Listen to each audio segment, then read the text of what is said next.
One wrong night. One gunshot. One boy caught between gangsters and the law. This is the price of chasing crowns in the shadows. Shadows of the Big Boys. Part 1. Dreams Beyond the Aisles. The grocery shop was small, but for Mr. Mensah, it was an empire. Every morning he rose before the sun, arranged sacks of rice, beans, onions and gari, and wiped down the counters until they shone. To him, the little shop was a legacy, proof that honest sweat built something lasting. But to Alex, his only son, the shop was a cage. The smell of onions and spices stuck to his clothes. The sound of coins clinking in the drawer mocked his dreams. He longed for something more than this narrow aisle of dust and discipline.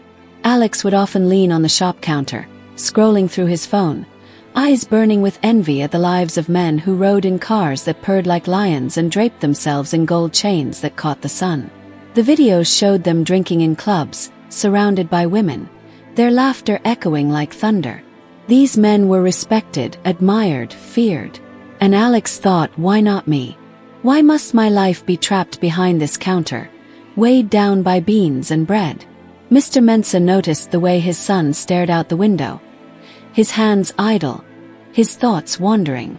Alex, he would say, his voice stern yet weary, respect comes from honest sweat, not borrowed glory.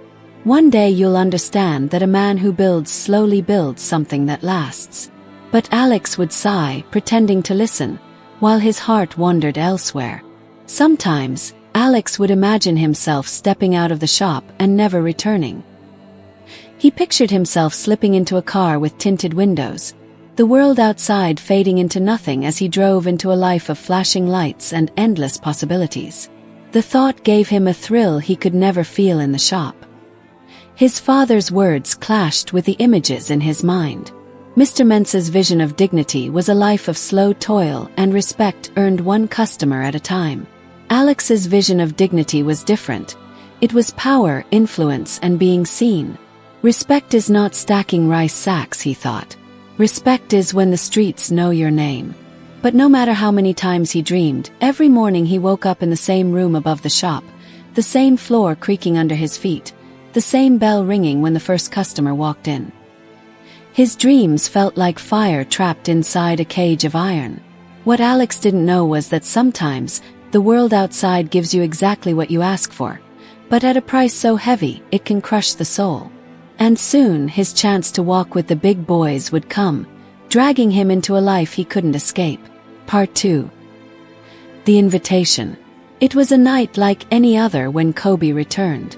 The streets outside the shop were alive with chatter and the faint hum of passing cars when a sleek black vehicle pulled up, shining under the streetlights like a predator in the dark.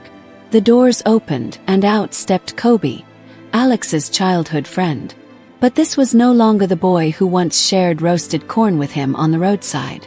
This was a man reborn into wealth and swagger, his gold chains clinking with every step, his clothes sharp, his cologne heavy in the air.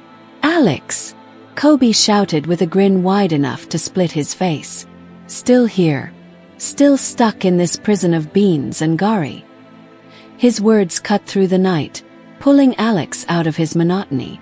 Alex forced a smile, embarrassed, his father's shadow looming behind him in the shop. "It's work," Alex muttered. "It pays the bills." Kobe laughed, a deep, rolling laugh that carried pride and mockery in equal measure. "Bills? My brother, bills are for men who crawl. Come with me tonight. Let me show you life. The kind of life that burns in your chest, not the one that drags your soul into the ground." His eyes gleamed with a dangerous charm. First, Alex hesitated. His father's voice echoed in his mind, "Don't chase shadows." But then he looked at Kobe's car, heard the distant bass of music thumping from the speakers, saw the promise of freedom in his friend's eyes. Against the weight of caution, Alex nodded. "All right, just tonight." The city came alive for Alex that night.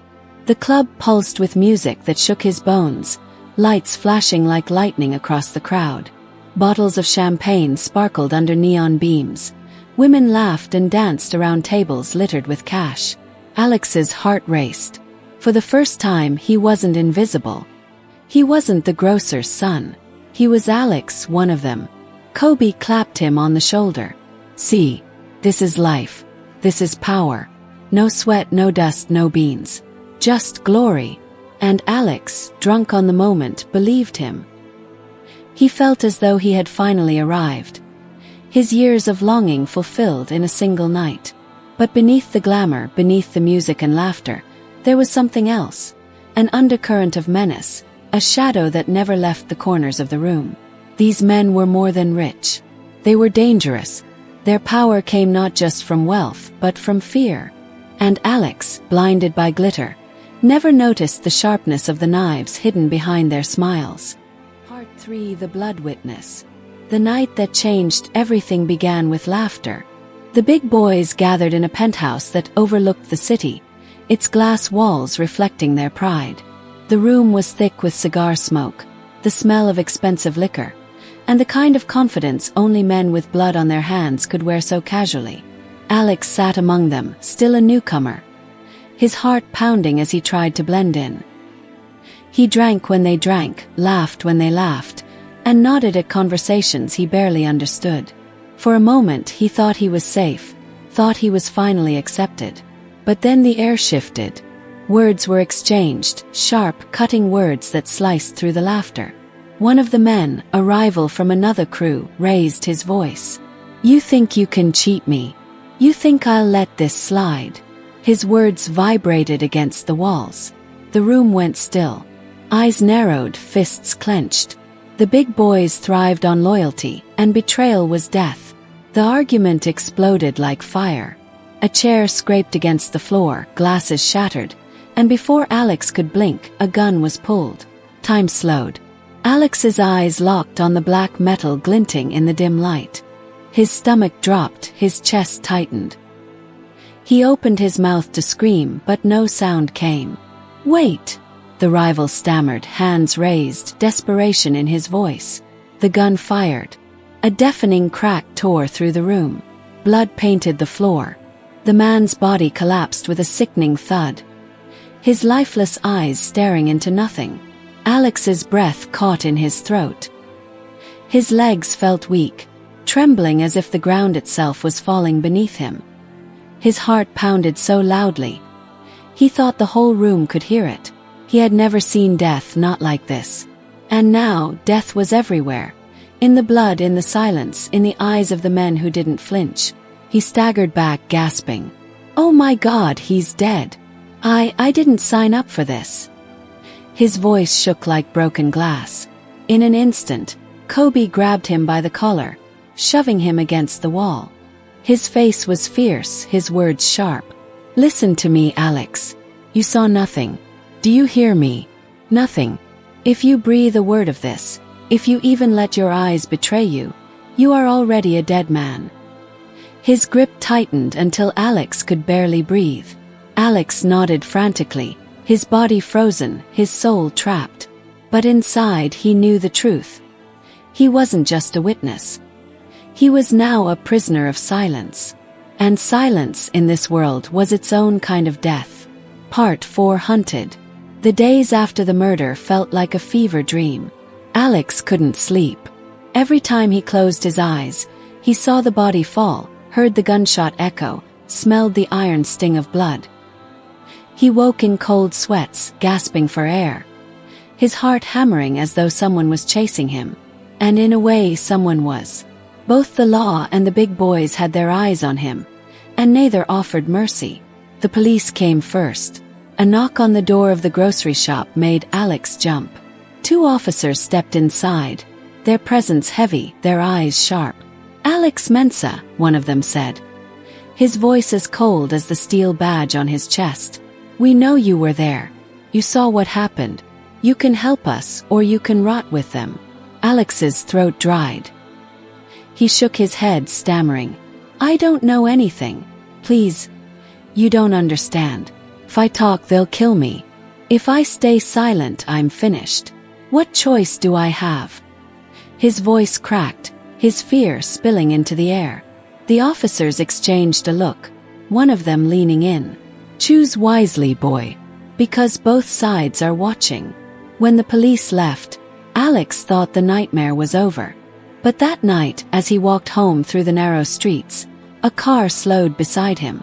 The window rolled down, and one of the big boys leaned out, his smile thin and dangerous. "Alex," he said, his tone casual but laced with threat. "The cops are sniffing around. You better stay loyal. Because betrayal has only one reward, and it's 6 feet deep." Alex froze, his body trembling, his mind spiraling. He forced a weak nod, his voice barely audible. "I am loyal. I won't say a word." The man studied him for a long moment before the car rolled away, leaving Alex in the shadows, his knees weak, his spirit broken. Every sound became a threat after that. The ring of the shop bell felt like a gun cocking. The siren of police cars made his blood run cold. Even the laughter of strangers sounded like whispers of his death. He walked through life like a ghost, terrified of his own shadow, haunted by the weight of the secret he carried. At night, he sat by the window, staring into the darkness, whispering to himself, "There's no way out. No way out." His father noticed the change, the way Alex's hands shook, the way his eyes darted at every sound. But Mr. Mensah didn't know the truth. How could he?